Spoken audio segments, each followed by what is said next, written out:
इस बार कोरोना के बारे में लॉकडाउन ओपन हो गया और टाइमिंग गवर्नमेंट ने टाइमिंग दिया।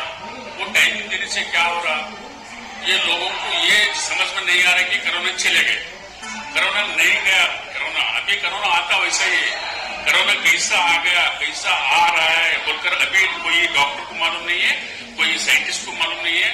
इसकी जमीन के ऊपर किनको भी अभी तक मालूम नहीं हो गया कोरोना कैसा आ रहा है। एक आदमी से एक आदमी, ठीक है। इससे बचने का इतना ही तरीका बताया है कि हेल्थ डिपार्टमेंट से इतना ही तरीका बताया, डिस्टेंस मेंटेन करो, मास्क डालो कंपलसरी और हैंड वॉश करो।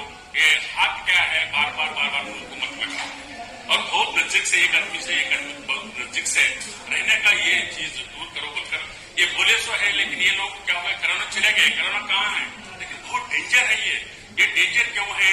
कोरोना आए तो एक 14 दिन में आदमी मर जाता है, इसको इलाज नहीं कर सकते। ये कोरोना के लिए पर्टिकुलर मेडिसिन नहीं है और सिम्टोमेटिक ट्रीटमेंट देना पड़ता। बुखार आया बुखार की गोली, खांसी आया खांसी की गोली, दम आने की शुरू करा ऑप्शन लगाना पड़ता।